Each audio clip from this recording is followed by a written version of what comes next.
Hey guys, what's up? Baller here. This is now the third game for this December 21st, 2022 NBA Game Day. Now this one's Toronto Raptors going up against New York Knicks at Madison Square Garden. The game will be at 7:30 p.m. Eastern Time. That is going to be 8:30 a.m. here in Manila. I'm just inviting everyone who have not subscribed yet to our YouTube account or YouTube channel, Baller. Please click on the subscribe button below. At the same time, hit on that bell logo. That way, automatically, you guys will be receiving notifications whenever new videos are uploaded.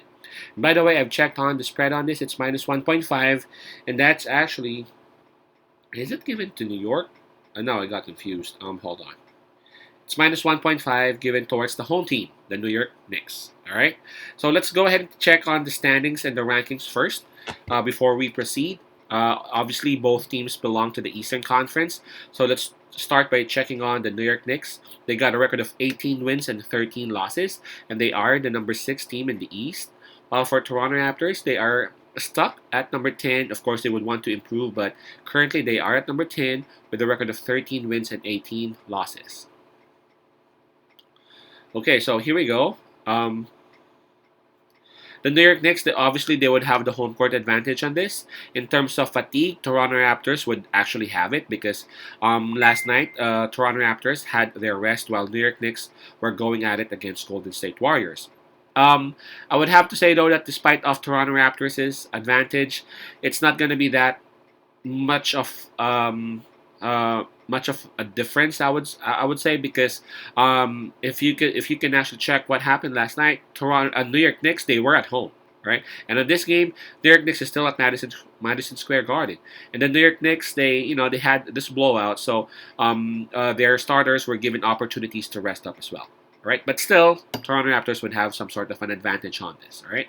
Now, in terms of momentum, I guess that's obvious, man. The New York Knicks, they are the hottest team right now in the entire NBA. They are on an 8-game winning streak. So, for their last 10 games, they have won 8. While for Toronto Raptors, wow, this is crazy. This is not so Toronto.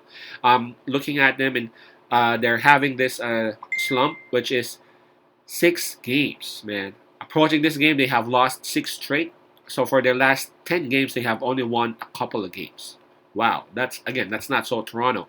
Toronto Raptors, you know them as a team wherein even though one or a couple of their starters are out, still, man, they win the game. But lately they have been losing.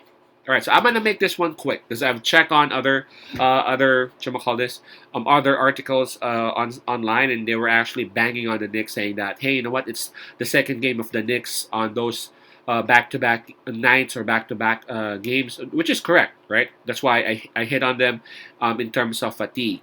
But just like what I said earlier, the Knicks, man, they had a blowout game last night, so some of their stars were able to rest up. And the New York Knicks, they are healthy. That's another thing, It's just Obi Toppin is out. Well, you know what? I kind of missed that part, right? Yeah, I forgot to mention who's out and who's not. For the Knicks, it's just Obi Toppin, right?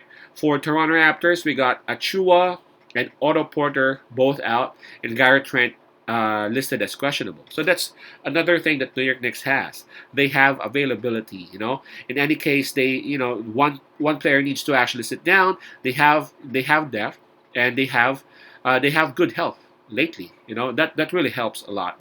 Well, it's obvious. It's sports anyway. So that helps them a lot. So I really feel like, yes, they are correct when they say that the Raptors have the advantage in terms of fatigue.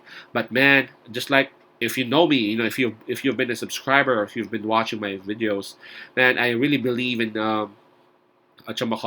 in momentum. They are at home. They are in an 8-game winning streak. Toronto Raptors, they are good, don't get me wrong, but they are in a 6-game losing slump. I know sometime or someday Toronto Raptors would break that in a slump, but I just don't think it's going to be New York Knicks, and I just don't think it's going to be Madison Square Garden. So my pick on this one would be Knicks minus 1.5. Man, I'm loving those 3 southpaws. Randall, Brunson, and then Barrett. They are looking good. So that's Knicks minus 1.5. Peace out, Pasay love, and God bless.